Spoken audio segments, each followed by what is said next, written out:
আসসালামু আলাইকুম। স্কেচআপে follow me টুল ব্যবহার করে আমরা কিভাবে একটি স্ফেয়ার বা গোলক তৈরি করতে পারি আজকে আমরা দেখব। আমরা প্রথমে যে কাজটি করতে হবে, আমরা একটি সার্কেল নিচ্ছি। সার্কেলে কমান্ড সি প্রেস করলাম। সি প্রেস করে আমরা একটি সার্কেল বানাই। আমরা একটা সার্কেলের রেডিয়াস দিই। আমরা সার্কেলে একটা রেডিয়াস দিলাম। সার্কেলটা যখন আমরা রেডিয়াস দিব, সার্কেলটা তৈরি হওয়ার পর আমরা দেখব সার্কেলের এই যে জায়গাগুলো এগুলা স্মুথ না। আমরা সার্কেলের এই এজগুলা স্মুথ করার জন্য এজগুলা ক্লিক করে আমরা এইখানে গেলে দেখতে সেগমেন্ট আসছে। আমরা সেগমেন্ট 24 আছে, আমরা সেগমেন্ট একটু বাড়িয়ে দিই। সেগমেন্ট বাড়িয়ে দিলে আমাদের সার্কেলের এই এজগুলা স্মুথ হবে।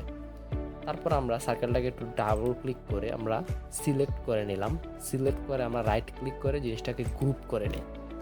গ্রুপ করার পর আমাদের সেম জায়গায় আমাদের আরেকটা সার্কেল দরকার।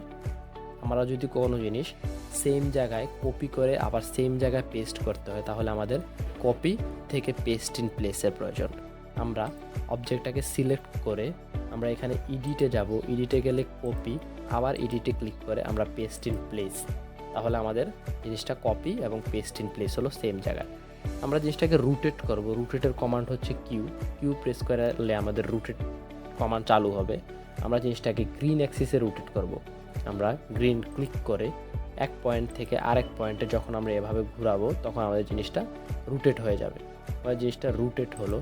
রুটেট করার পর আমরা জিনিসটাকে মুভ করে একটু উপরে উঠাবো। মুভের কমান্ড এম প্রেস করে আমরা এই পয়েন্ট থেকে মুভ করে আমরা একটু উপরে এই সারফেসের এই পয়েন্টে নিয়ে আসব। তারপর আমাদের কাজ হচ্ছে যে আমরা এই যে দুইটা সার্কেল আছে, দুইটাকে আমরা এক্সপোর্ট করে দিব। আমরা এক্সপোর্ট করার জন্য রাইট ক্লিক করে এক্সপোর্ট, এখানে রাইট ক্লিক করে আবার হচ্ছে এক্সপোর্ট।